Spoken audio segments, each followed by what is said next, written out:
아서 코난 도일의 대표작 중 하나인 네 개의 서명의 세계로 여러분을 초대합니다.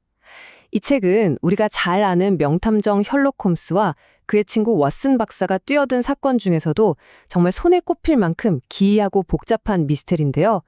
런던의 자욱한 안개 속에서 시작된 이야기가 저 멀리 인도의 감춰진 보물까지 이어지는 그야말로 거대한 서사를 담고 있죠. 자, 지금부터 이 고전 미스테리의 강렬한 시작을 함께 열어보면서 그 안에 촘촘하게 얽혀있는 미스테리 실타래를 하나하나 풀어가 보도록 하겠습니다. 우리의 여정은요, 먼저 셜록 홈스라는 인물의 아주 복잡하고 독특한 내면을 깊숙이 들여다보는 것에서 시작될 겁니다. 그가 왜 평범한 삶에 만족하지 못하고 끊임없이 지적 자격을 갈망하는지 그 이유를 알게 되실 거예요.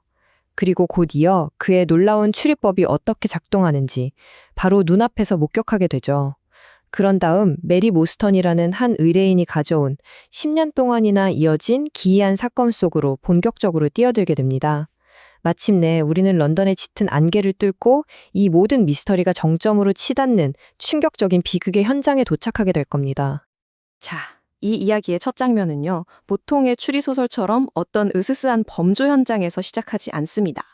바로 그의 유일한 친구이자 동반자인 왓슨 박사의 시선을 통해서 우리가 만나게 될 주인공 셜록 홈스의 명석하지만 동시에 깊은 고뇌에 찬 정신세계, 그 안에서부터 이야기는 막을 올립니다.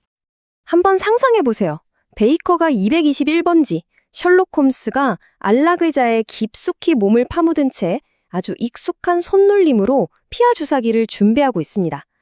왓슨은 친구의 그 길고 하얀 손가락이 섬세하게 바늘을 조절하고 수많은 주사 자국으로 얼룩진 팔뚝을 드러내는 모습을 정말 불안한 마음으로 지켜보고 있어요. 사실 이게 처음 보는 광경이 아니거든요. 벌써 3번째나 목격한 일입니다. 홈스는 마치 습관처럼 주사기를 꼽고는 아주 만족스러운 긴 한숨과 함께 의자에 몸을 기댑니다. 이 침묵 속의 의식은 흥미로운 사건이 없을 때 홈스의 저 비상한 두뇌가 얼마나 끔찍한 곤태에 시달리는지, 그리고 그가 그 고통에서 벗어나기 위해 어떤 위험한 탈출구를 선택했는지를 동시에 보여주는 굉장히 강렬한 장면이라고 할 수 있죠. 몇 달 동안이나 이걸 그냥 못마땅하게 지켜보기만 했던 왓슨이 마침내 침묵을 깨고 입을 엽니다. 이 질문은 그냥 오늘은 뭘 쓰는 거야? 하는 단순한 호기심이 절대 아니에요. 친구의 저 비범한 재능이 스스로를 파괴하는 걸 더 이상은 그냥 보고만 있을 수 없다는 의사로서의 깊은 우려이자 정말 간절한 항의가 담긴 외침인 거죠. 그런데 홈스는 왓슨의 이런 격한 반응에도 전혀 흔들림이 없습니다. 그저 읽던 책에서 나른하게 눈을 들어 아주 침착하게 대답할 뿐이죠. 7% 코카인 용액이라네. 이렇게요. 심지어 왓슨에게도 한번 해보지 않겠냐고 권하기까지 합니다. 물론 왓슨은 과거 아프가니스탄에서의 끔찍했던 경험이 떠오른다며 아주 단호하게 거절하죠. 이 장면에서 두 사람의 간극이 얼마나 큰지 느껴집니다. 바로 여기서 두 친구의 가치관이 정면으로 부딪힙니다. 의사인 왓슨은 당연히 의학적인 관점에서 약물이 가져올 병적인 신체 변화와 끔찍한 후유증을 경고해요. 홈스의 그 위대한 재능이 한순간의 쾌락 때문에 무너질까봐 진심으로 염려하는 거죠. 하지만 홈스에게는요, 지적인 자극이 없는 삶, 그 자체가 더 큰 고통인 겁니다. 마치 최고 성능의 엔진이 멈춰서 녹쓰는 것처럼요. 그에게 이 약물은 단순한 쾌락이 아니라 가동을 멈춘 자신의 초고성능 두뇌가 느끼는 권태라는 감옥으로부터 탈출하기 위한 유일한 비상구인 셈입니다. 이 말이야말로 셜록 홈스라는 인물의 본질을 그대로 꿰뚫는 정말 절규에 가까운 외침이라고 할 수 있습니다. 그는 자신의 강력한 지성을 끊임없이 움직이게 할 일이 필요하다고, 그것만이 인공적인 자극제에서 자신을 구해줄 유일한 길이라고 고백하는 거예요. 그러니까 그에게 탐정이라는 직업은 단순히 돈을 버는 생계수단이 아니라 정신적인 침체를 막기 위한 필사적인 활동 그 자체인 겁니다. 그래서 홈스는 스스로 자문탐정이라는 세상에 없던 직업을 만들어냈다고 설명합니다. 공식 경찰들이 도저히 해결하지 못하는 사건에 대해 최종 전문가로서 의견을 내어주는 정말 세상에 단 하나뿐인 역할이죠. 그는 신문에 이름이 오르내리는 그런 명성에는 전혀 관심이 없어요. 오직 자신의 특별한 능력을 마음껏 발휘할 무대, 그 지적인 도전 자체에서 가장 큰 희열과 보상을 느끼는 아주 독특한 인물인 겁니다. 자, 그럼 이 놀라운 정신은 대체 어떻게 작동하는 걸까요? 아직 본격적인 사건이 등장하기도 전에 홈스는 우리에게 아주 멋진 시범을 보여줍니다. 그냥 보는 것과 논리적으로 생각하는 것 사이에는 얼마나 뚜렷한 차이가 있는지 자신의 방법론을 놀랍도록 명확하게 증명해 보이죠. 왓슨은 관찰과 추리가 어느 정도는 서로 얽혀 있는 거 아니냐고 반문합니다. 사실 우리 대부분이 그렇게 생각하죠. 하지만 왓슨의 이 순진한 질문은 홈스로 하여금 그 두 가지가 얼마나 명확하게 구별되는지, 그리고 자신의 방법이 얼마나 뛰어난지를 제대로 보여줄 완벽한 무대를 만들어주는 계기가 됩니다. 홈스는 왓슨이 아침에 전보를 치러 우체국에 다녀왔다는 사실을 단번에 알아맞힙니다. 그러면서 이건 지극히 단순한 일이라고 표현하죠. 그의 논리는 이렇습니다. 첫째, 왓슨의 구두에 묻은 붉은 흙을 관찰합니다. 우리 같은 보통 사람은 그냥 흙이 묻었네 하고 지나쳤겠죠. 둘째, 그 흙이 런던의 특정 우체국 앞에서 파낸 흙이라는 사실을 지식으로 이미 알고 있었던 겁니다. 셋째, 왓슨의 책상 위에 우표와 엽서가 있는 걸 보고 우표를 사러 간 건 아니라는 가능성을 제거한 뒤 전보라는 유일한 결론을 추리해내는 거죠. 정말 놀랍지 않나요? 홈스의 다소 독단적인 말투에 왓슨은 일종의 도전의식을 느낍니다. 좋아, 흙은 운이 좋았을 수도 있지. 그럼 이건 어때? 하면서 최근 자신의 소유가 된 형의 낡은 회중시계를 건네죠. 왓슨은 이게 홈스의 능력을 시험할 거의 불가능에 가까운 문제라고 생각하면서 내심 그의 실패를 기대했을지도 모릅니다. 바로 여기서 홈스의 추리력은 그야말로 절정에 달합니다. 이건 그냥 몇 가지 사실을 맞히는 수준이 아니에요. 그는 시계의 흠집, 이니셜, 전당포 흔적 같은 작은 단서들만으로 왓슨형의 비극적인 인생 전체를 하나의 이야기처럼 엮어냅니다. 장남으로서 유산을 물려받았을 좋은 배경, 하지만 부주의한 성격 탓에 재산을 탕진하고 반복되는 재정적 어려움 속에서 희망과 절망을 오가다 결국 술 때문에 삶을 마감한 한 남자의 인생. 왓슨조차 몰랐던 형의 모습이 낡은 시계 하나를 통해 고스란히 드러나는 순간입니다. 왓슨이 이건 거의 속임수나 마법 같다고 항의하자 홈스는 아주 단호하게 말합니다. 이건 결코 어림짐작이나 추측이 아니라고요. 관찰 가능한 작은 사실들로부터 시작된 지극히 논리적인 추론의 사슬일 뿐이며 자네가 그 과정을 하나하나 따라오지 못했기 때문에 마법처럼 느껴질 뿐이라고 딱 잘라 말하죠. 그의 방법론에 대한 확신이 엿보이는 대목입니다. 이 놀라운 지적 유희가 끝나자마자 홈스는 언제 그랬냐는 듯이 다시 깊은 권태에 빠져듭니다. 그는 창밖의 안개를 보면서 세상은 너무 평범하고 범죄조차 진부해서 따분하다고 불평하죠. 그런데 바로 그 순간 정말 운명처럼 하숙집 주인이 메리 모스턴 양의 방문을 알리는 명함을 들고 들어옵니다. 마치 세상이 홈스의 불평을 듣고 자, 그럼 이건 어때? 하고 도전장을 내민 것 같죠. 멈춰있던 시간이 다시 흐르기 시작하는 순간입니다. 자, 이제 드디어 메리 모스턴 양이 등장합니다. 그녀는 홈스가 이제껏 마주했던 그 어떤 사건보다도 훨씬 더 기이하고 도무지 설명할 수 없는 상황을 가지고 베이커가의 문을 두드립니다. 왓슨은 새로운 의뢰인을 보자마자 아주 섬세하고 호의적인 시선으로 그녀를 묘사합니다. 그는 그녀의 고상한 품성과 애써 감추려고 하지만 분명히 드러나는 깊은 불안감을 동시에 포착하죠. 그녀의 옷차림은 검소하지만 품위가 있었고 얼굴에는 정제되고 감수성이 풍부한 본성이 뚜렷하게 나타나 있었습니다. 왓슨이 첫눈에 그녀에게 깊은 인상을 받았다는 걸 알 수 있죠. 모스턴 양은 믿기 힘든 자신의 사연을 털어놓기 시작합니다. 10년 전 인도에서 돌아온 아버지가 단 하루 만에 흔적도 없이 사라진 일. 그리고 4년이 지난 어느 날부터 6년 동안 매년 정확히 같은 날짜에 발신인도 모르는 값비싼 진주를 선물로 받아온 일. 정말 기이하지 않나요? 이 모든 것이 이 거대한 미스터리의 시작이었습니다. 그리고 이 미스터리는 바로 그날 아침에 받은 한 통의 익명편지로 절정에 달합니다. 이 편지는 더 이상 일방적으로 선물을 보내는 게 아니에요. 정의를 약속하는 동시에 미지의 위험 속으로 들어오라는 아주 대담한 초대장이었죠. 특히 경찰에 알리지 말라는 경고는 이 만남에 어떤 위험이 도사리고 있는지를 분명하게 암시합니다. 이 기이하고 복잡한 사건을 듣자마자 홈스의 눈이 반짝 빛나기 시작합니다.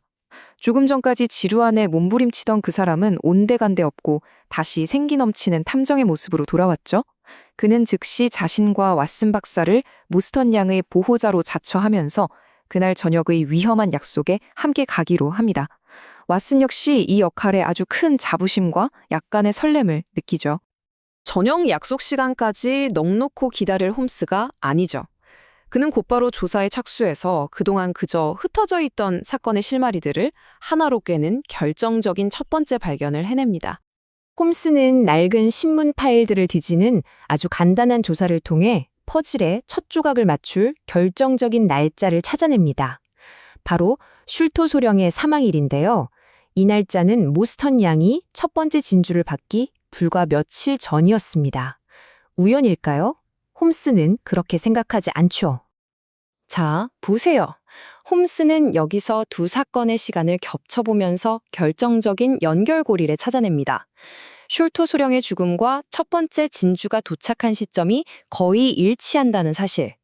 이를 통해 그는 슐토 소령의 상속인이 아버지의 비밀을 알고 있고 양심의 가책 때문이든 다른 이유에서든 모스턴 양에게 보상하려 한다는 이 사건의 첫 번째 명확한 가설을 세우게 됩니다. 출발 준비를 하던 그때 모스턴 양이 또 다른 미스테리한 물건을 꺼내 보입니다. 바로 아버지의 유품 상자에서 발견된 이상한 도면이에요. 이 문서에는 4개의 서명이라는 수수께끼 같은 문구와 함께 4명의 낯선 이름이 적혀 있습니다. 이걸로 사건은 단순히 한 개인의 실종 사건을 넘어서 어떤 비밀스러운 집단과 관련된 더 복잡하고 깊은 수렁으로 빠져들게 되죠. 이제 세 사람은 베이커가의 안락함을 뒤로하고 밖으로 나섭니다. 분위기는 지적인 추리가 오가던 방안과는 전혀 다르게 미스테리한 만남을 향해 나아가면서 긴장감 넘치고 불확실한 현실 세계로 전환됩니다. 왓슨은 런던을 통과하는 그들의 여정을 아주 암울하고 마치 유령이라도 나올 것 같은 풍경으로 묘사합니다. 짙은 노란 안개는 모든 것을 흐릿하게 만들고 가스등 불빛마저 희미하게 번지죠. 이 풍경은 앞으로 닥칠 사건의 불길한 전조처럼 느껴지면서 일행 모두를 긴장하게 만듭니다. 안개 자체가 이 미스터리의 또 다른 등장인물 같아요. 약속 장소에 도착하자 그들을 맞이한 건 비밀 요원 같은 마부였습니다. 그는 모스턴 양에게서 동행인들이 경찰이 아니라는 확답을 받은 후에야 비로소 휘파람을 불어 마차를 부르죠. 그리고 그들은 맹렬한 속도로 안개로 뒤덮인 미지의 영역으로 빨려 들어가기 시작합니다. 낯선 거리와 자욱한 안개 속에서 마차가 질주하자 왓슨은 완전히 방향 감각을 잃어버립니다. 하지만 홈스는 다르죠. 그는 창밖으로 스쳐 지나가는 거리의 이름을 하나하나 차분히 읊으며 그들의 경로를 완벽하게 추적합니다. 그의 이 놀라운 관찰력 덕분에 그들이 향하는 곳이 결코 부유하거나 세련된 지역이 아니라 런던의 어둡고 낯선 남부 지역이라는 것이 분명해집니다. 그들의 긴 여정은 평범하고 낡아 보이는 교회의 한 주택가에서 끝납니다. 그런데 문을 연 것은 노란 터번을 두르고 흰 옷을 입은 이국적인 모습의 하인이었어요. 이 평범한 동네와 전혀 어울리지 않는 부조화스러운 광경은 그날 밤의 기이함에 또 다른 층을 더하며 긴장감을 고조시킵니다. 이제 우리는 이 미스터리의 심장부로 들어섭니다. 바로 이곳에서 지난 10년간 굳게 닫혀있던 비밀의 문이 열리고 그 끝에는 너무나도 충격적이고 끔찍한 발견이 우리를 기다리고 있습니다. 그들은 초라한 집 안에 숨겨진 마치 예술의 오아시스라고 불릴 만큼 호화로운 방으로 안내됩니다. 그리고 그곳에서 창백한 얼굴로 손을 비비며 끊임없이 안절부절 못하는 남자 테디어스 숄토를 만나게 되죠. 테디어스는 숨막히는 긴장감 속에서 마침내 아버지의 어두운 비밀을 털어놓습니다. 그의 아버지는 친구 모스턴 대위의 갑작스러운 죽음을 살인으로 오해받을까 두려워 은폐했고 그 후 평생을 죄책감과 정체불명의 외다리 남자에 대한 공포 속에서 살아야 했습니다. 심지어 임종의 순간에도 창밖에서 의문의 얼굴을 목격하고는 보물의 위치를 채 말하지 못한 채 충격으로 숨을 거두었다는 충격적인 이야기였죠. 이제 오늘 이 만남의 진짜 목적이 분명해집니다. 당시 가치로 50만 파운드 스털링에 달하는 그 막대한 아그라 보물이 마침내 발견되었고 테디어스는 양심에 따라 모스턴 양에게 그녀의 정당한 몫을 돌려주길 원했던 겁니다. 드디어 모든 게 해결되는 걸까요? 일행은 보물을 나누기 위해 깨진 유리 조각이 촘촘히 박힌 높은 담으로 둘러싸인 거대하고 음침한 저택, 폰디체리 별장으로 이동합니다. 이름과는 달리 아주 음산하고 비밀스러운 분위기를 풍기는 곳이죠. 하지만 그들이 도착했을 때 저택은 죽은 듯이 고요한 불길한 침묵에 잠겨 있었습니다. 겁에 질린 가정부는 바솔로뮤가 하루 종일 방문을 잠그고 아무런 대답도 하지 않는다고 흐느끼며 말합니다. 방금 전까지 보물을 찾았다는 기쁨에 들떠있던 분위기는 순식간에 차갑게 식어버립니다. 무언가 단단히 잘못됐다는 걸 모두가 직감합니다. 결국 문을 부수기 전 왓슨이 열쇠 구멍으로 방 안을 들여다보는 순간 그는 공포에 질려 숨을 멈춥니다. 그의 쌍둥이 동생 테디어스와 똑같이 생긴 바솔로뮤 숄토의 얼굴이 보였지만 그 얼굴은 소름 끼치도록 부자연스러운 미소를 지은 채 미동도 없이 얼어붙어 있었던 겁니다. 결국 문을 부수고 들어간 그들 앞에는 믿을 수 없는 오싹한 광경이 펼쳐집니다. 바솔로뮤는 독가시에 찔려 살해된 지 이미 여러 시간이 지난 상태였습니다. 그의 얼굴에는 그 기괴한 미소가 그대로 걸려 있었고 그들이 그토록 찾아 헤맸던 보물상자는 감쪽같이 사라지고 없었습니다. 단순한 상속 문제가 아니라 끔찍한 살인과 절도 사건이 동시에 일어난 겁니다. 그리고 시신 옆 탁자 위에는 네 단어가 휘갈겨 쓰인 찢어진 종이 한 장이 놓여 있었습니다. 4개의 서명, 모스턴 양의 아버지가 남긴 수수께끼의 문서에 적혀 있던 바로 그 문구입니다. 이것은 우리 이야기의 첫 부분을 마무리 짓는 동시에 더 거대한 미스터리의 시작을 알리는 끔찍하고도 수수께끼 같은 절정이 됩니다. 아서 코난 도일의 고전이죠. 4개의 서명. 이 책을 펼치면요, 우리는 아주 복잡하게 얽히고 설킨 미스터리 그 한복판으로 빨려 들어가게 됩니다. 그리고 그 미스터리보다 훨씬 더 복잡하고 깊은 한 남자, 바로 셜록 홈즈의 정신세계를 마주하게 되죠. 바로 이 말, 셜록 홈즈가 직접 한 이 말이요, 이 모든 이야기의 핵심을 꿰뚫는 열쇠라고 할 수 있습니다. 명석한 두뇌를 가졌지만 동시에 깊은 고뇌에 빠져있는 이 남자, 셜록 홈즈를 이해하려면 바로 이 문장을 기억해야 해요. 그의 정신은 뭐랄까 잠시도 멈출 수 없는 엔진 같은 거죠. 자, 그럼 지금부터 그의 세계 속으로 한 걸음 더 들어가 보겠습니다. 자, 셜록 홈즈의 세계. 보통 홈즈 이야기하면 으스스한 범죄 현장부터 떠올리잖아요. 그런데 이 이야기는 좀 다릅니다. 시작은 아주 평범한, 아니 어쩌면 지루하기 짝이 없는 베이커가 221비번지 홈즈의 일상에서부터예요. 그런데 바로 이 고요함 속에서 홈즈라는 인물의 가장 큰 갈등이 폭발합니다. 그의 비범하고 거대한 지성과 아무 일도 일어나지 않는 이 세상의 평범함 사이에 엄청난 충돌 말이죠. 그리고 우리는 이 모든 걸 그의 유일한 친구이자 거의 모든 사건의 기록자인 왓슨 박사의 눈을 통해서 보게 됩니다. 하루에 3번씩 홈즈가 주사기를 드는 모습을 보는 왓슨의 심정은 어땠을까요? 의사로서의 양심이 그를 가만두지 않죠. 더 이상 친구의 이 위험천만한 습관을 그냥 보고만 있을 수는 없다고 결심합니다. 왓슨에게 홈즈는 정말 경이로운 천재지만 동시에 스스로를 파괴하는 깊은 어둠을 가진 위태로운 존재였던 거예요. 자, 여기서 두 사람의 생각이 완전히 엇갈립니다. 왓슨 입장에서 한번 볼까요? 그는 의사잖아요. 당연히 이건 의학적으로도 또 도덕적으로도 절대 용납할 수 없는 그냥 자기 파괴적인 습관일 뿐이에요. 하지만 홈즈는 다르게 생각합니다. 그에게 이 7% 코카인 용액은요, 마약이라기보단 일종의 도구인 셈이죠. 그의 엄청난 두뇌가 사건 없는 세상의 지루함을 도저히 견디지 못할 때 그 정신적인 정체 상태에서 벗어날 수 있는 유일한 비상구랄까요? 그러니까 이건 단순히 홈즈의 이상한 버릇? 이걸 넘어서서 당시 빅토리아 시대 천재들이 겪었던 사회적 압박이나 규범과의 갈등을 보여주는 상징적인 장면이기도 합니다. 홈즈가 왜 이런 위험한 약물에까지 의존하느냐, 그 근본적인 이유가 바로 이 정신적 희열에 대한 갈망 때문이에요. 그리고 이 갈망이 결국 그를 세상에 없던 직업, 바로 자문탐정이라는 걸 만들어내게 하죠. 생각해보세요. 그는 돈을 벌려고 아니면 유명해지려고 탐정을 하는 게 아닙니다. 경찰 같은 공식 수사기관이 완전히 손을 들어버렸을 때 이건 도저히 못 풀겠다 싶을 때 마지막으로 찾아오는 최고 법원 같은 존재. 홈즈 스스로 말하듯 이 세상에 단 한 명뿐인 그런 존재인 거죠. 그러니까 홈즈에게 중요한 건 사람들이 자기를 알아주고 칭찬하는 게 아니에요. 중요한 건 오직 하나, 자신의 과학, 즉 이 냉철한 추리의 기술을 완벽하게 구사하는 것 그 자체입니다. 여기서 정말 재미있는 부분이 나오는데요. 바로 왓슨이 쓴 첫 번째 사건 기록 주홍색 연구를 홈즈가 엄청나게 비판하는 장면이에요. 홈즈는 탐정의 일을 정밀 과학이라고 생각하는데 왓슨이 거기에 로맨스 같은 감상적인 이야기를 섞어놨다는 거죠. 이게 홈즈한테는 얼마나 말이 안 되는 거냐면요.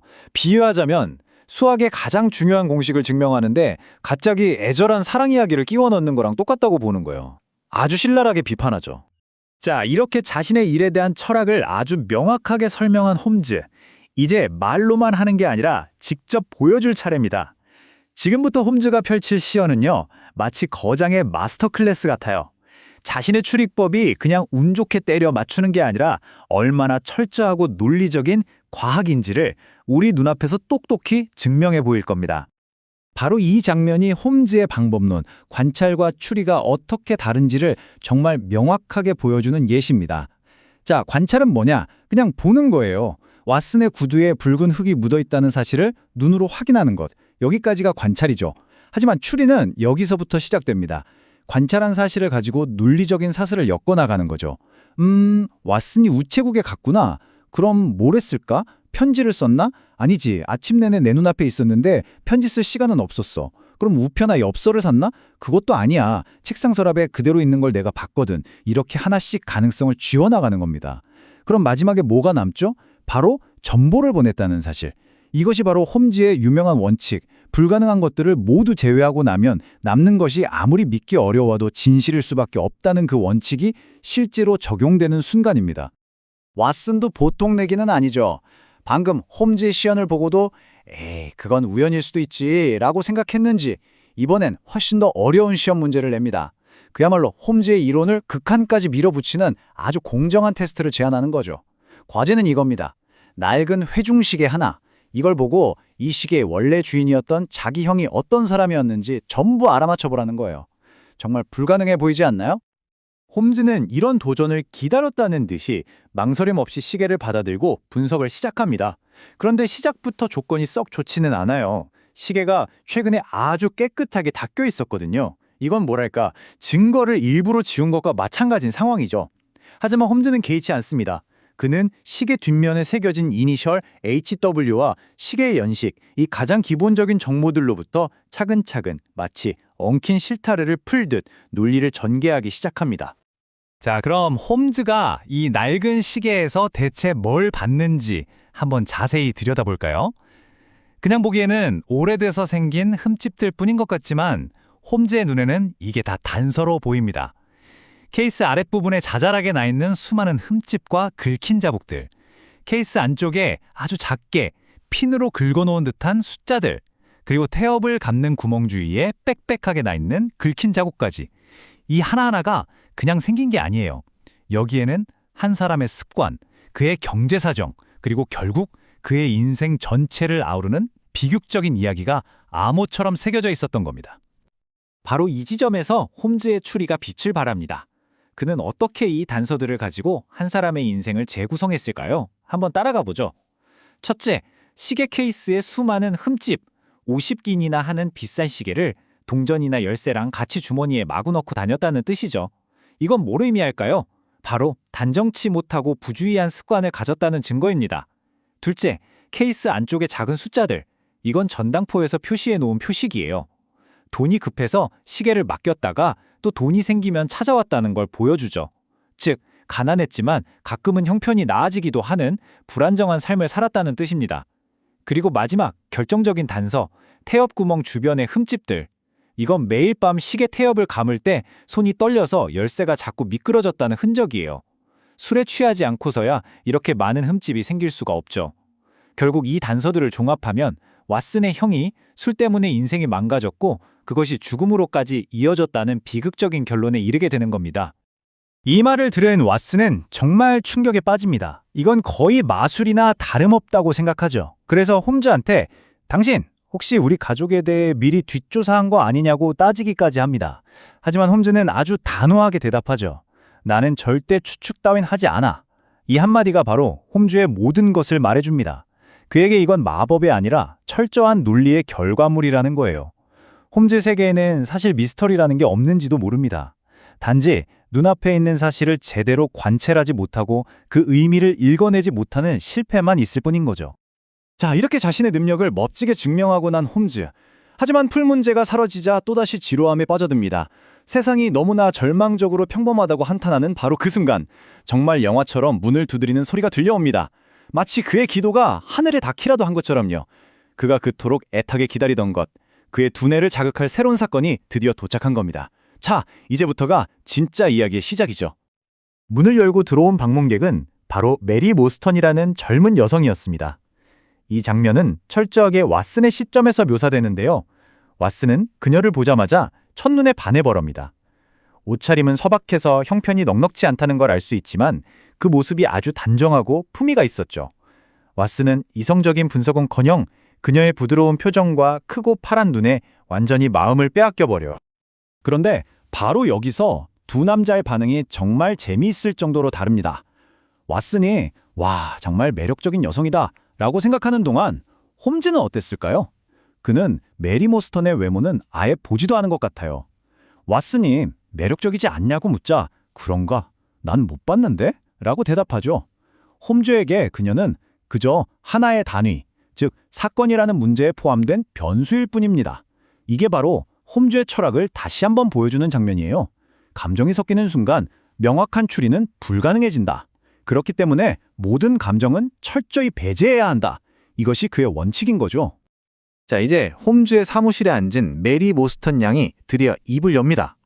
지난 10년 동안 자신에게 일어났던 정말 기이하고 도저히 설명할 방법이 없는 그 사건에 대해 떨리는 목소리로 이야기하기 시작하는 거죠. 이야기는 이렇습니다. 무려 10년 전으로 거슬러 올라가는데요. 인도에서 복무하던 그녀의 아버지, 모스턴 대위가 휴가를 맞아 런던에 왔다가 호텔에서 감쪽같이 사라져버립니다. 그야말로 완전한 미스터리였죠. 그런데 아버지가 실종되고 4년이 지난 어느 날 갑자기 신문 광고에 자기 주소를 알려달라는 글이 실려요. 주소를 알려줬더니 그날 이후로 매년 똑같은 날에 아주 크고 값비싼 진주가 하나씩 배달되기 시작합니다. 아무런 설명도 없이요. 그렇게 6년 동안 진주를 받다가 바로 오늘 드디어 그 진주를 보낸 사람에게서 편지 한 통을 받게 된 겁니다. 그리고 바로 이 편지 때문에 그녀가 베이커가 221번지를 찾아온 겁니다. 편지 내용은 이래요. 당신은 부당한 일을 당했고 이제 정의를 되찾게 될 겁니다. 하지만 절대 경찰을 데려오지 마시오. 그러면 모든 게 헛수고가 됩니다. 그러면서 오늘 저녁 7시에 라이시엄 극장 앞으로 나오라고 하죠. 친구 2명까지는 데려와도 좋다고 하고요. 이 편지를 읽은 홈즈는 직감합니다. 아, 이게 단순한 만남이 아니구나. 드디어 이 10년 묵은 미스터리의 핵심으로 들어가는 문이 열렸구나. 그리고는 왓슨에게 자네도 무조건 같이 가야 한다고 말하죠. 메리 모스턴의 이야기가 끝나자마자 홈즈는 벌써 분석에 들어갑니다. 편지를 받아서 종이 재질부터 꼼꼼히 뜯어보죠. 그리고는 진주가 담겨왔던 상자들에 적힌 주소 글씨와 편지의 글씨를 비교합니다. 결과는 똑같은 사람의 필체라는 걸 단번에 알아차리죠. 일부러 글씨를 좀 다르게 쓰려고 노력하는 적이 보이지만 홈즈의 눈을 속일 수는 없었습니다. 사람마다 글씨 쓸 때 무의식적으로 나오는 버릇이 있거든요. 예를 들어 알파벳 E를 그리스 문자처럼 쓴다던가 S의 끝을 동그랗게 말아 올린다던가 하는 그런 미세한 단서들을 통해서 홈즈는 지난 6년간 진주를 보낸 사람과 오늘 편지를 보낸 사람이 동일 인물이라는 걸 확신하고 이미 범인의 윤곽을 조금씩 그려나가기 시작한 겁니다. 자, 이제 사건의 개요는 모두 파악됐습니다. 무대는 마련됐죠. 홈즈와 왓슨, 그리고 메리 모스턴 양. 이 세 사람은 이제 미스터리의 발신인을 만나기 위해 안개가 자욱한 런던의 밤거리로 나섭니다. 과연 이들을 불러낸 미지의 친구라는 사람은 누구일까요? 메리 모스턴이 당했다는 그 부당한 일이란 건 대체 뭘까요? 그리고 그가 돌려주겠다는 정의는 또 어떤 모습일까요? 수많은 질문을 품에 안고 세 사람은 미지의 세계로 발을 내딛습니다. 자, 아더서 코난 도일의 고전이죠. 네 개의 서명. 지난 시간에 이어 홈즈와 왓슨 그리고 모스턴 양이 미스테리한 여정을 계속하는데요. 이제 이야기는 아주 어둡고 위험한 국면으로 접어들게 됩니다. 바로 그 긴장감 넘치는 현장으로 함께 들어가 보시죠. 밤 11시. 늦은 밤이죠. 세 사람은 마침내 폰디체리 별장이라는 곳에 도착합니다. 깨진 유리 조각이 촘촘히 박힌 높은 돌담으로 둘러싸인 곳인데 딱 봐도 뭔가 음산하고 불길한 기운이 감돌죠. 그날 밤의 기묘한 모험이 곧 섬뜩한 절정을 맞이할 것 같은 바로 그런 곳입니다. 문 앞에서 그들을 맞이한 건 맥머도라는 이름에 딱 봐도 인상이 거친 전직 권투 선수였습니다. 이 남자가 문을 안 열어주려고 버티는데 여기서 홈즈의 의외의 과거가 드러나죠. 홈즈가 예전에 이 남자랑 맨주먹으로 3라운드를 겨뤘던 일을 상기시키니까 그제야 마지못해 문을 열어줍니다. 아니, 탐정의 권투까지 했다니 홈즈라는 인물이 정말 다채롭고 놀라운 과거를 가졌다는 걸 다시 한번 보여주는 대목이죠. 저택 안으로 들어서니까 분위기가 정말 장난이 아닙니다. 사방은 칠흑 같은 어둠에 잠겨있고 집은 거대한 그림자처럼 버티고 서 있죠. 희미한 달빛 한 줄기가 다락방 창문을 비추는 게 전부입니다. 세디어스 숄터는 형의 방 창문이 깜깜한 걸 보고 점점 더 불안해하기 시작합니다. 당연히 자신들을 기다리고 있을 줄 알았는데 말이죠. 그 숨막히는 정적을 갑자기 찢는 소리가 들려옵니다. 바로 겁에 질린 여자의 날카롭고 끊어질 듯한 비명이었죠. 막연하게 뭔가 잘못했을 거라는 불안감이 차가운 현실이 되는 순간입니다. 세디어스는 그 목소리가 가정부인 번스톤 부인의 것이라는 걸 바로 알아채고는 망설일 틈도 없이 문으로 달려갑니다. 세디어스가 집 안으로 뛰어들어간 동안 밖에서 기다리는 홈즈와 왓슨 그리고 모스턴 양 사이에는 묘한 긴장감이 흐릅니다. 점점 커져만 가는 이 공포 속에서 특히 왓슨 박사와 그의 의뢰인인 모스턴 양 사이에는 말없이도 서로를 의지하는 듯한 그런 교감이 형성되죠. 바로 그때 문이 벌컥 열리더니 세디어스 슐터가 거의 혼비백산한 얼굴로 뛰쳐나오는 거예요. 그리고는 다급하게 소리치죠. 형한테 무슨 일이 생긴 것 같다고. 그의 얼굴은 극심한 공포로 하얗게 질려 있었습니다. 세디어스를 따라 들어간 가정부의 방에서는 한 노부인이 넋이 나간 채 서성이고 있었습니다. 그녀의 말에 따르면 1시간 전쯤 주인님이 방에 들어가서 문을 잠그고는 아무 대답이 없다는 겁니다. 걱정이 돼서 열쇠 구멍으로 안을 들여다봤는데 주인님의 얼굴에서 평생 본 적 없는 그런 끔찍한 표정을 봤다는 거죠. 10년 넘게 모신 주인의 얼굴에서 말이에요. 자, 이제 홈즈를 따라 3층으로 올라가 봅니다. 역시 홈즈는 그냥 지나치지 않아요. 계단을 오르면서도 돋보기를 꺼내 카펫에 남은 희미한 흙자국부터 꼼꼼히 살피죠. 방에 도착해보니 문은 안에서 굳게 잠겨있고 심지어 빗장까지 걸려 있습니다. 밀실이죠. 홈즈가 허리를 숙여 열쇠 구멍으로 안을 들여다보더니 늘 냉정하던 그가 순간 숨을 멈칫하며 크게 동요합니다. 그 모습을 보고 놀란 왓슨이 뒤따라 확인하고는 정말 경악하고 맙니다. 열쇠 구멍 너머 달빛 속에서 세디어스와 똑같이 생긴 얼굴이 끔찍한 미소를 지은 채 허공을 보고 있었기 때문입니다. 더 이상 기다릴 수 없죠. 홈즈와 왓슨이 힘을 합쳐 문을 부수고 안으로 뛰어드는데 와, 방 안은 무슨 화학 실험실 같아요. 선반마다 씨앗병이 가득하고 번젠 버너와 시험관들이 어지럽게 널려 있습니다. 게다가 깨진 산성 용기에서는 타르처럼 코를 찌르는 강렬한 냄새가 진동하고 있었죠. 그리고 그 기이한 화학 실험실 한가운데 이 모든 미스터리의 끔찍한 해답이 그 실체가 모습을 드러냈습니다. 현장은 정말 기이하고 불안합니다. 피해자 바설로뮌 숄토는 의자에 기댄 채 몸이 뻣뻣하게 굳어 있고요.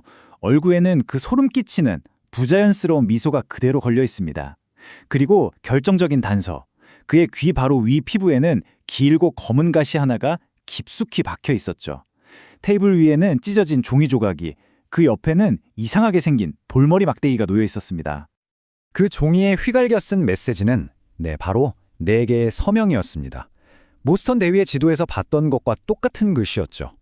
이 살인사건이 아그라 보물을 둘러싼 거대한 미스터리와 직접적으로 연결되어 있다는 걸 알리는 섬뜩한 증표인 셈입니다.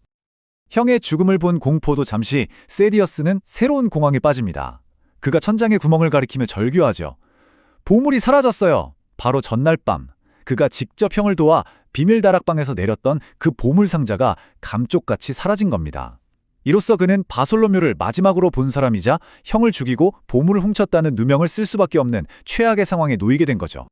세디어스가 경찰을 부르러 간 사이 드디어 홈즈만의 시간이 찾아옵니다. 이제부터 이 불가능해 보이는 밀시의 살인의 비밀이 그의 날카로운 관찰력과 추리력 아래 하나씩 벗겨지기 시작하죠. 자, 여러분도 한번 생각해 보세요. 문은 안에서 빗장이 걸려 있고 창문도 닫혀 있어요. 완벽한 밀실이죠. 대체 범인들은 어떻게 들어와서 어떻게 나갔을까요? 홈즈는 바로 이 사건의 핵심적인 모순, 즉 어떻게라는 질문을 파고들기 시작합니다. 홈즈는 창틀과 바닥에 남은 자국들을 보고 순식간에 범인 중 한 명을 특정합니다. 하나는 크고 투박한 부추 자국, 다른 하나는 동그란 진흙 자국. 홈즈는 이 두 자국을 보고 바로 한쪽 다리가 의족인 남자를 떠올립니다. 부츠를 신은 온전한 발과 바닥을 짚는 둥근 나무 의족.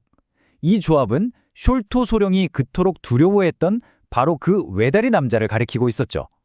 하지만 이건 더 큰 질문은 나을 뿐입니다. 대체 그 남자는 어떻게 60피트, 거의 20m 높이의 창문까지 올라왔을까요? 여기서 홈즈의 그 유명한 원칙이 등장합니다. 불가능한 것을 모두 제거하고 나면 남는 것이 아무리 믿기 어려울지라도 그것이 바로 진실이다. 그는 이 원칙에 따라 두 번째 인물, 즉 공범이 어떻게 방으로 들어왔는지 알아내기 시작합니다. 모든 일반적인 가능성을 체계적으로 그리고 냉정하게 하나씩 지워나가는 거죠. 순수한 논리만으로 홈즈는 공범의 침입 경로를 완벽하게 추론해냅니다. 그리고 그 끝에서 왓슨을 이끌어 정말 기이하고도 결정적인 단서를 발견하게 되죠. 홈즈의 생각은 아주 명료합니다. 첫째, 문, 창문, 굴뚝은 불가능. 모두 안에서 잠겨 있었으니까요. 둘째, 이 방 안에는 사람이 숨을 만한 공간이 전혀 없습니다. 그렇다면 남는 진실은 단 하나뿐이죠. 아무리 믿기 어려울지라도 유일하게 남은 가능성, 바로 천장의 구멍입니다. 홈즈는 이 결론을 따라 보물이 숨겨져 있던 비밀 다락방으로 올라갑니다. 다락방 바닥은 먼지가 수북한데요. 그 위에 정말 믿을 수 없는 게 찍혀 있었습니다. 바로 사람의 맨발 자국인데 그 크기가 성인 남자의 절반도 채 안 되는 아주 작은 발자국이었어요. 잠시 동안은 홈즈조차도 그 광경에 충격을 받은 듯 보였지만 곧 그의 방대한 지식이 이 기이한 단서를 범죄의 맥락 속에 정확히 위치시킵니다. 다시 실험실로 돌아온 홈즈는 마지막 퍼즐 조각들을 맞춥니다. 작은 발자국이 밟은 크레오소트의 강력한 냄새는 추적의 열쇠가 될 겁니다. 시신에 박힌 가시는 영국에서는 자라지 않는 식물의 것이고 끈적한 독극물이 묻어있죠. 그리고 피해자의 얼굴에 나타난 극심한 근육 수축, 즉 경련성 미소는 스트리크닌 같은 강력한 식물성 독에 의한 전형적인 증상임을 밝혀냅니다. 모든 걸 꿰뚫어본 바로 그 순간 묵직한 발걸음 소리와 함께 경찰이 들이닥칩니다. 등장한 인물은 스코틀랜드 야드의 애설리 존스 경감.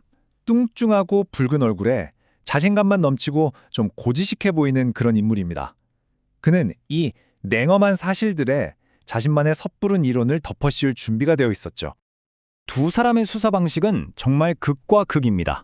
홈즈가 눈앞의 증거를 관찰하고 추리해서 진실로 나아간다면 존스 경감은 자기 편견과 이른바 상식에 맞춰서 용의자부터 정해놓고 시작하죠. 눈앞의 기이한 발자국과 독침 같은 결정적인 증거는 그냥 무시해버립니다. 아니나 다를까 존스는 아주 간단하게 결론을 내립니다. 세디우스가 형이랑 같이 있었고 다쳤겠지. 형은 죽고 보석은 사라졌으니 범인은 세디우스야. 그럼 죽은 사람이 어떻게 안에서 문을 잠글 수 있었냐는 이 치명적인 모순은 그냥 편리하게 무시해버리면서 말이죠. 결국 공식적인 수사는 시작부터 엉망진창이 됩니다. 존스는 독침인이 제3의 침입자니 하는 홈즈의 증거는 싹 다 무시하고요. 심지어 천장에 구멍을 발견하더니 이게 세디우스의 탈출 경로라는 자기 이론을 확증하는 증거라면서 공포에 질려있는 세디우스 셜터를 형의 살해범으로 그 자리에서 체포해버립니다. 무고한 사람이 끌려가는 걸 보면서도 홈즈는 아주 태연합니다. 오히려 존스 경감에게 선물이라면서 진짜 범인 중 한 명, 조나단 스몰의 이름과 함께 아주 구체적인 인상착의까지 줄줄 읊어주죠. 자, 그럼 남은 한 명, 어린아이처럼 작은 발을 가진 그 미스테리한 공범은 대체 누구일까요? 홈즈는 그에 대해 그저 상당히 기묘한 인물이라고만 묘사하며 머지않아 두 사람 모두를 경찰에 소개해주겠다고 약속합니다. 이 기이한 공범의 정체는 여전히 미스테리로 남겨둔 채 말이죠. 사건의 진실은 밝혀졌지만 범인들은 이미 사라진 뒤입니다. 심지어 경찰은 완전히 엉뚱한 사람을 쫓고 있죠. 이제 진짜 수사는, 진짜 추격전은 이제부터 시작입니다. 홈즈는 왓슨을 돌아보며 그들만의 독립적인 수사의 다음 단계를 지시합니다. 과연 그들은 이 기묘하고 위험한 범인들을 찾아낼 수 있을까요? 그 이야기는 다음에 계속 이어가도록 하겠습니다. 자, 숨가쁘게 달려온 사건의 전개가 잠시 멈추고 이야기는 왓슨의 아주 깊은 내면으로 들어갑니다. 모스턴 양을 집까지 바래다주는 이 짧은 시간 동안 왓슨의 마음속은 정말이지 폭풍이 몰아치죠. 사랑이라는 아주 순수한 감정과 당시의 사회적 현실이라는 거대한 벽 사이에서 엄청나게 갈등하는 거예요. 바로 이 문구처럼 말이죠. 아그라의 보물, 이건 이제 단순한 돈이 아닙니다. 두 사람의 관계를 가로막는 정말 넘을 수 없는 거대한 장벽이 되어버린 거죠. 생각해보세요. 당시 반액 연금을 받는 군의관이었던 왓슨이 어마어마한 재산을 상속받게 될 여성에게 사랑을 고백한다? 이건 자칫하면 그의 순수한 마음이 재산을 노리는 속물로 오해받을 수 있는 아주 위험한 행동이었거든요. 작가는 바로 이 내적 갈등을 통해서 왓슨이라는 인물을 그냥 홈즈 옆에서 기록이나 하는 관찰자가 아니라 우리 독자들이 깊이 공감하고 또 감정을 이입할 수 있는 그런 입체적인 캐릭터로 만들어주고 있습니다. 왓슨이 이렇게 감상에 젖어 있는 동안 우리 홈즈는 어떨까요? 단 1초의 지체도 용납하지 않습니다. 이게 바로 홈즈의 매력이죠. 감정적인 동요 그런 것보다는 오직 사건의 논리적인 해결에만 모든 걸 집중하는 그 냉철함. 그는 곧바로 왓슨에게 새로운 임무를 줍니다. 토비를 데려와라. 여기서 토비라는 이름이 딱 등장하는데 궁금증을 자아내죠. 아니, 이 긴박한 상황에 갑자기 튀어나온 토비는 대체 누구일까요? 혹시 정보원? 아니면 또 다른 전문가? 홈즈는 이 존재가 사건을 해결할 결정적인 열쇠라고까지 말하면서 미스터리를 한층 더 깊게 만듭니다. 홈즈가 왓슨을 보낸 곳은 뭐 화려한 저택 같은 곳이 아니었어요. 온갖 동물들이 막 뒤섞여서 아주 기묘한 분위기를 풍기는 박제사의 집이었습니다. 이 장면을 보면 홈즈의 수사 방식이 얼마나 격식에 얽매이지 않고 폭넓은지를 알 수 있죠. 그는 런던의 가장 기이하고 어두컴컴한 곳까지 자신의 정보망으로 활용하는 겁니다.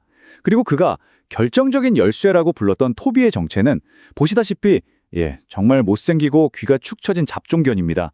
하지만 홈즈는 겉모습을 보지 않죠. 그 본질, 즉 런던 경찰 전체보다도 뛰어난 후각이라는 핵심 능력을 정확히 꿰뚫어 보는 겁니다. 이건 겉으로 보이는 증거보다 보이지 않는 단서를 더 중요하게 생각하는 그의 철학을 상징적으로 보여주는 부분이라고 할 수 있겠네요. 왓슨이 토비를 데리고 현장으로 돌아왔을 때 이미 공식 정찰의 대활약은 끝난 뒤였습니다. 애설니 존스 경감은요, 눈에 보이는 가장 유력한 용의자들, 그러니까 그냥 그 집에 있었던 모든 사람을 싹 다 체포하는 가장 손쉬운 방법을 택한 거죠. 그의 이론이라는 건 아주 성급하고 피상적인 관찰에 근거한 것이었어요. 이건 앞으로 계속해서 보게 될 홈즈의 신중하고 논리적인 접근 방식과 아주 극명한 대조를 이루게 되는데요. 작가가 공식 수사기관의 한계를 어떻게 풍자하고 있는지를 보여주는 부분이기도 합니다. 존스 경감이 섣부른 결론으로 사건을 마무리하려고 할 때 홈즈는 비로소 자신의 분석을 완성하기 시작합니다. 자, 이 슬라이드는 그의 과학적 수사 과정을 단계별로 보여주는데요. 첫째, 그는 다시 한번 발자국에 집중합니다. 핵심은 이거예요. 발가락이 뚜렷하게 나뉘어 있다. 이게 평범한 사람의 발자국이 아니라는 걸 아주 강력하게 암시하죠. 둘째, 그는 그냥 가설만 세우고 끝나는 게 아니라 직접 범인의 동선을 그대로 따라가면서 재현을 합니다. 지붕을 넘고 벽을 타는 이 과정은 단순한 추측이 아니에요. 물리적인 증거를 확보하기 위한 일종의 실험인 거죠. 그리고 마침내 이 과정에서 결정적인 증거물, 바로 독가시 주머니를 발견하게 됩니다. 이로써 그의 이론, 즉 진단은 단순한 추측의 영역을 넘어서 반박할 수 없는 사실로 확증되는 겁니다. 자, 이제 모든 퍼즐 조각이 맞춰졌습니다. 그리고 무대의 주인공이 등장할 시간이 됐죠. 바로 사냥개 토비입니다. 홈즈가 손수건에 묻은 크레오소트 냄새를 맡게 하자 토비는 마치 와인 전문가가 향을 감별하듯이 신중하게 냄새를 맡더니 이내 맹렬한 기세로 추적을 시작합니다. 코는 땅에 바싹 붙이고 꼬리는 하늘로 치켜든 채로요. 이 한 문장의 묘사만으로도 우리는 정말 긴장감 넘치는 추격전의 시작을 생생하게 느낄 수가 있죠. 런던의 차가운 새벽 공기를 가르면서 드디어 범인의 뒤를 쫓는 대장정이 시작된 겁니다. 그런데 이 추격전은 그냥 막 달리고 쫓는 그런 액션 장면이 아닙니다. 코난 도일은 이 역동적인 장면을 아주 영리하게 활용해서 우리 독자들에게 홈즈의 사고 과정을 전부 공개하는 움직이는 강의실을 만들어내죠. 그러니까 달리면서 펼쳐지는 이 해설을 통해서 우리는 그동안 흩어져 있던 단서들이 어떻게 하나의 거대한 그림으로 완성되는지를 똑똑히 목격하게 되는 겁니다. 과거의 사건을 해독하면서 미래의 범인을 쫓는 홈즈의 지성이 가장 빛나는 순간 중 하나라고 할 수 있습니다. 바로 여기서 홈즈 추리 철학의 핵심이 드러납니다.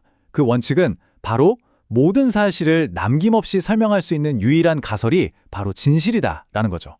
그는 여러 가지 가능성을 막 상상하는 게 아니에요. 현장에 존재하는 모든 증거들, 모스턴 대위의 약도, 4개의 서명이라는 문구, 외다리 남자에 대한 증언들, 이 모든 걸 한데 모아서 이것을 단 하나의 이야기로 완벽하게 엮어내는 겁니다. 그 이야기는 바로 이거죠. 원래 보물의 주인이었던 조나단 스몰이 자신의 보물을 되찾기 위해 돌아왔다는 가설. 이 가설만이 이 모든 미스터리를 풀어낼 수 있는 유일한 열쇠라고 홈즈는 확신하고 있는 겁니다. 이 슬라이드는 홈즈가 재구성한 무려 수십 년에 걸친 사건의 전체 연대기입니다. 정말 놀랍지 않나요? 하나씩 한번 따라가 보시죠. 모든 건 아주 오래전 인도에서 시작됩니다. 스몰과 그의 동료들이 보물을 숨기고 약도를 만들었지만 숄토 소령이 그들을 배신하고 보물을 가로채죠. 시간이 한참 흘러 1882년 숄토는 스몰이 풀려났다는 소식을 듣고 공포에 떨다가 결국 심장마비로 사망합니다. 바로 그날 밤 스몰은 보물의 행방을 알기 위해 창문에 나타났지만 아들들 때문에 실패하고 분노의 표시로 4개의 서명 카드만 남기고 사라지죠. 그 후로 정말 기나긴 기다림이 이어집니다. 스몰은 수년 동안 숄토의 아들들을 비밀리에 감시하죠. 그리고 마침내 집안의 정보원을 통해서 보물이 발견되었다는 소식을 듣고 공범과 함께 침입합니다. 하지만 이 과정에서 예측하지 못한 일이 벌어지죠. 공범이 바솔로뮤를 살해하고 결국 보물을 훔쳐 달아나게 된 것입니다. 홈즈는 이 모든 과거의 조각들을 완벽하게 맞춰서 현재의 범죄를 남김없이 설명해내는 겁니다. 자, 이 슬라이드는 홈즈의 관찰과 추리의 힘이 얼마나 대단한지를 가장 잘 보여주는 부분입니다. 아니, 어떻게 단 한 번도 본 적 없는 사람의 프로필을 이렇게까지 완성할 수 있었을까요? 그의 논리를 한번 따라가 보죠. 조나단 스몰이라는 이름, 이건 약도와 숄토의 공포에서 직접적으로 얻은 정보입니다. 그리고 바닥에 남은 의족 자국과 일반 발자국의 보폭 차이를 계산해서 키를 추정했고요. 테디어스가 털이 많은 얼굴을 기억한다고 증언했으니까 당연히 수염이 많을 것이라고 추측한 거죠. 그리고 안다만 제도, 거긴 덥고 햇볕이 아주 강한 곳이잖아요. 거기서 오래 수감 생활을 했으니 당연히 피부는 그을렸을 것이고 밧줄에 쓸린 상처가 거친 것을 보고는 전문 선원이 아니라는 것까지 간파합니다. 이렇게 사소해 보이는 단서 하나하나에 논리적인 추론을 더해서 홈즈는 안개 속에 있던 범인의 윤곽을 점점 더 뚜렷하게 만들어가는 겁니다. 홈즈의 완벽한 논리, 그리고 토비의 놀라운 후각으로 정말 순조롭게 진행되던 추격전. 그런데 바로 이 지점에서 전혀 예상치 못했던 위기가 찾아옵니다. 절대로 놓칠 것 같지 않았던 토비가 갑자기 길을 잃고 혼란에 빠진 거예요. 냄새의 흔적이 그냥 사라져버렸습니다. 혹시 홈즈의 완벽한 추리에 오류가 있었던 걸까요? 아니면 범인이 이들보다 한 수 위라서 더 교묘한 함정을 파놓은 걸까요? 긴장감이 정말 최고조에 달하는 순간입니다. 바로 그 위기의 순간 토비는 갑자기 새로운 확신을 얻습니다. 이전과는 비교도 안 될 만큼 훨씬 더 강렬한 냄새를 포착한 거죠. 이제는 더 이상 망설임이 없습니다. 거의 미친 듯한 속도로 나인엘무스가를 향해서 질주하기 시작해요. 그 모습을 본 홈즈의 눈이 번뜩이고 왓슨은 직감합니다. 아, 드디어 이 길고 긴 추격전의 끝이 보이는구나 하고 말이죠. 그리고 마침내 추격전의 종착지에 도착합니다. 그런데 그곳은 범인의 은신처가 아니라 아주 평범한 목재소였습니다. 토비는 승리의 함성이라도 지르듯 거대한 통위로 펄쩍 뛰어오르죠. 네, 바로 그들이 그토록 쫓던 크레오소트 냄새가 진동하는 통이었습니다. 그렇습니다. 그들은 범인이 아니라 크레오소 통을 쫓아서 런던 시내를 가로질러 온 거였어요. 이토록 허무하고 어처구니 없는 결말에 그 냉철하던 홈즈마저도 결국 참지 못하고 왓슨과 함께 배를 잡고 웃음을 터뜨립니다. 이 장면은 홈즈 역시 완벽한 기계가 아니라 때로는 실수를 하고 또 웃을 줄 아는 인간이라는 점을 보여주는 아주 유머러스한 순간이죠. 아마 보통 사람이라면 이쯤에서 포기했을 겁니다. 하지만 홈즈는 다르죠. 그는 실패 속에서 새로운 가설을 세웁니다. 우리가 틀린 게 아니야. 단서가 2개였을 뿐이다. 그의 논리는 아주 명쾌했습니다. 토비가 혼란에 빠졌던 바로 그 지점에서 두 개의 크레오소트 냄새가 교차했고 우리는 그저 더 강한 냄새를 따라서 잘못된 길로 갔을 뿐이라는 거죠. 실패를 깨끗하게 인정하고 즉시 원점으로 돌아가서 오류를 수정하는 것. 이것이야말로 홈즈의 위대한 점입니다. 그리고 그의 가설대로 진짜 흔적은 다른 곳에 고스란히 남아 있었습니다. 두 번째, 진짜 흔적은 그들을 마침내 템스 강가로 이끌었습니다. 더 이상 나아갈 육지가 없는 곳, 작은 부도 앞에서 토비의 추적은 딱 멈춥니다. 냄새의 흔적이 바로 이 물 위에서 끊어진 거예요. 범인들이 육로가 아닌 수로를 이용해서 도망쳤다는 사실이 명백해지는 순간입니다. 이제 추격전의 무대는 런던의 복잡한 거리에서 광활한 템스강으로 옮겨가게 됩니다. 육지에서의 추적이 막히자 홈즈는 또 다른 무기를 꺼내듭니다. 바로 변장과 심리전이죠. 그는 평범한 뱃사람인 척 스미스 부인에게 접근해서 그녀가 전혀 눈치채지 못하게끔 자연스럽게 대화를 유도합니다. 그리고 이 짧은 대화 속에서 그는 배의 이름 오로라부터 시작해서 외다리 남자의 인상착에 심지어 배의 굴뚝 색깔과 같은 아주 세밀한 정보까지 전부 얻어냅니다. 이건 힘이나 권위가 아니라 인간의 심리를 이용해서 정보를 얻어내는 그의 또 다른 천재성을 보여주는 장면입니다. 자, 이 슬라이드를 보면 두 탐정의 수사 철학이 얼마나 다른지 한눈에 보입니다.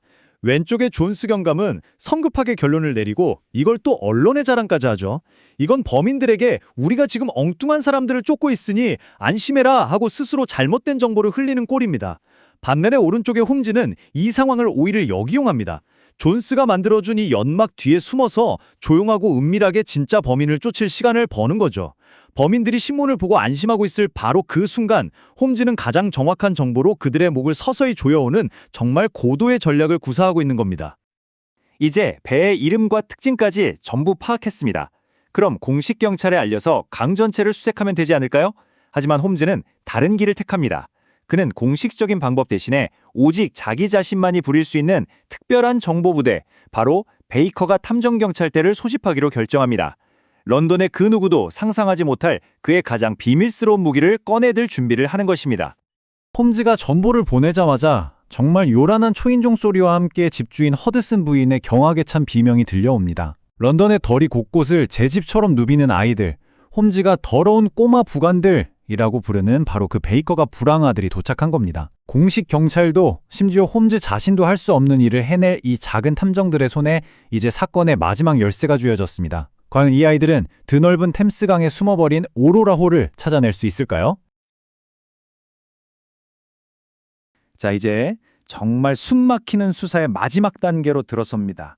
이 이야기 안에는요, 애틋한 사랑도 있고 아주 뼈아픈 실패도 있고 그리고 정말 기가 막힌 반전의 계획이 담겨 있습니다.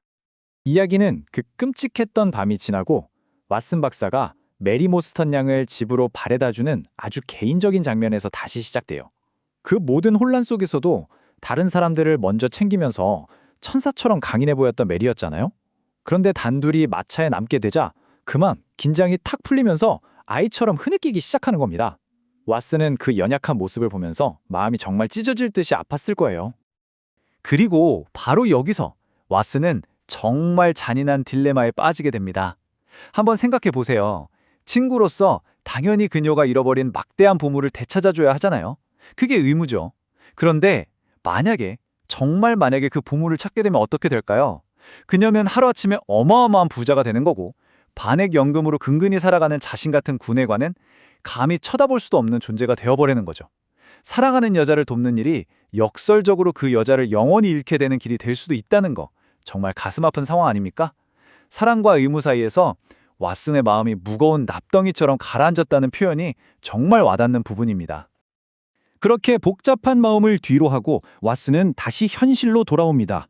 홈즈의 지시에 따라 그의 비밀 병기를 데리러 가야 하거든요. 그게 뭐냐고요? 바로 냄새 추적의 달인 아주 특별한 게 토비입니다. 홈즈가 런던 경찰 전체보다 이 녀석 하나를 더 믿는다고 할 정도였으니까 얼마나 대단한지 짐작이 가시죠? 홈즈는 바로 계획을 실행에 옮깁니다. 램버스에 사는 한 박제사에게서 이 별난 잡종개 토비를 데려오자마자 작전에 돌입하죠. 먼저 범죄 현장에서 가져온 크레오소트, 그러니까 아주 독한 방부제 냄새를 묻힌 손수건을 토비 코에 딱 갖다 대는 거예요. 그러자 토비가 마치 와인 감별사처럼 고개를 갸웃거리더니 킁킁거리며 냄새를 확인하고는 그대로 땅에 코를 박고 미친 듯이 달려나가기 시작합니다. 본격적인 추격전이 시작된 거죠. 동이틀 무렵 세 사람은 깨어나는 런던의 거리를 정신없이 질주합니다. 토비는 목줄이 팽팽하게 당겨질 정도로 앞서 나가면서 범인의 흔적을 맹렬하게 뒤쫓고 있어요. 어둡고 으스스한 저택의 정원을 가로질러 드디어 런던의 도로로 접어들었습니다. 그런데 이 숨가쁜 추격전 와중에도 홈즈는 아주 태연합니다. 옆에서 헉헉거리며 따라오는 왓슨에게 마치 아무가 또 아니라는 듯이 외다리 남자 조너선 스몰의 정체와 과거를 어떻게 알아냈는지 차분하게 설명하기 시작하죠. 정말이지 이 남자에게 사건 해결은 하나의 지적인 유희와도 같아요. 홈즈의 추리를 한번 따라가 볼까요? 정말 놀랍습니다. 먼저 과거의 배신. 조너선 스몰은 죄수 신분이었어요. 그러니 보물을 직접 가질 수는 없었겠죠. 그래서 공범이었던 숄토와 모스턴 장교가 그를 배신하고 보물을 독차지했다. 이게 첫 번째 추론입니다. 그리고 시간이 흘러서 숄토 소령이 외다리 남자를 그토록 두려워했다는 사실. 이게 뭘 의미하겠어요? 바로 그 외다리 남자가 지도에 적힌 이름의 주인 조너선 스몰이라는 강력한 증거가 되는 거죠. 그리고 마침내 대면의 순간 스몰이 숄토의 임종 소식을 듣고 저택에 침입한 건 보물의 행방이 영원히 묻힐까 봐 초조했기 때문일 겁니다. 하지만 결국 실패했고 분노에 차서 4개의 서명이라는 복수의 메시지만 남기고 떠난 거죠. 그리고 현재 바로 어젯밤의 살인사건. 보물이 드디어 발견됐다는 소식을 듣고 동료와 함께 나타나 이 비극을 일으킨 겁니다. 이 모든 흩어진 퍼즐 조각들이 홈즈의 머릿속에서는 이미 하나의 완벽한 그림으로 맞춰져 있었던 거예요. 홈즈는 심지어 범인의 모습까지 아주 상세하게 그려냅니다. 현장에 남은 발자국만 보고도 의족의 형태에 왼쪽 장화가 투박하고 뒤꿈치에 쇠퇴를 둘렀다는 것까지 알아내죠. 또 밧줄에 남은 핏자국을 보고는 손바닥 피부가 크게 벗겨졌다는 사실을, 그리고 사건의 전체적인 흐름을 통해 그가 중년의 전과자라는 것까지 완벽하게 간파해낸 겁니다. 정말 무서운 관찰력이죠. 추격은 런던 남부의 스트리썸, 브릭스턴, 캠버웰을 가로지르며 점점 더 격렬해집니다. 범인들은 일부러 큰 길을 피하고 복잡한 뒷골목으로만 다녔어요. 어떻게든 추격을 따돌리려고 한 거죠. 하지만 토비의 경이로운 후각 앞에서는 어떤 속임수도 통하지 않았습니다. 몇 마일을 그렇게 끈질기게 달려왔을까요? 마침내 토비가 갑자기 흥분해서 짖기 시작합니다. 거의 다 왔다는 신호죠? 홈즈와 왓슨은 드디어 이 길고 긴 추격의 끝이 보인다고 생각하며 가슴이 뛰기 시작합니다. 토비가 이끈 곳은 바로 한 제재소의 막다른 길이었습니다. 그리고 거기서 토비는 승리의 함성처럼 짖으며 커다란 나무통 위로 펄쩍 뛰어올랐습니다. 그 통에서는 익숙한 타레 같은 냄새가 솔솔 풍겨 나오고 있었죠. 네, 그렇습니다. 그들이 밤새도록 쫓아온 건 범인이 아니라 길바닥에 크레오소트를 질질 흘리고 다닌 나무통이었던 겁니다. 이 완벽해 보였던 과학적 추리가 이렇게 황당하게 끝나버린 거예요. 이 어처구니 없는 상황에 홈즈와 왓슨은 서로 쳐다보다가 그냥 그 자리에서 배를 잡고 웃음을 터뜨리고 맙니다. 허탈하기도 하고 웃기기도 하고 뭐 그런 복잡한 심정이었겠죠. 하지만 진짜 천재는 실패 앞에서 좌절하지 않습니다. 홈즈는 바로 정신을 차리죠. 토비가 2개의 냄새 흔적이 교차하는 지점에서 혼란을 일으켰다는 걸 즉시 파악하고는 재빨리 진짜 범인의 흔적을 다시 찾아 나섭니다. 실패는 그저 또 다른 시작일 뻔인 거죠. 그리고 마침내 찾아낸 진짜 흔적. 그 끝은 작은 나무 부두에서 뚝 끊겨 있었습니다. 홈즈가 가장 우려했던 상황이 현실이 된 겁니다. 범인들이 배를 타고 강으로 도망쳐버린 거죠. 여기서 왓슨과 홈즈의 차이가 명확하게 드러납니다. 왓슨은 당장 배를 빌려서 쫓아가자, 아니면 경찰에 알리자, 이렇게 성급하게 생각하죠. 하지만 홈즈는 고개를 절레절레 흔듭니다. 그게 얼마나 어리석은 생각인지 차근차근 설명해주죠. 템스강에 있는 수많은 배들 중에 어떻게 찾을 거며 경찰에 알리는 순간 범인들은 바로 국외로 도망칠 거라는 거예요. 오히려 경찰이 지금처럼 엉뚱한 사람을 의심하고 있는 게 범인들을 안심시키고 시간을 벌어주는 셈이라는 겁니다. 정말 한 수, 아니 2수 앞을 내다보는 거죠. 그래서 홈즈가 선택한 건 바로 새로운 정보 수집입니다. 그는 배를 빌리러 온 선원인 척 부두 주인의 아내에게 아주 능청스럽게 말을 걸어요.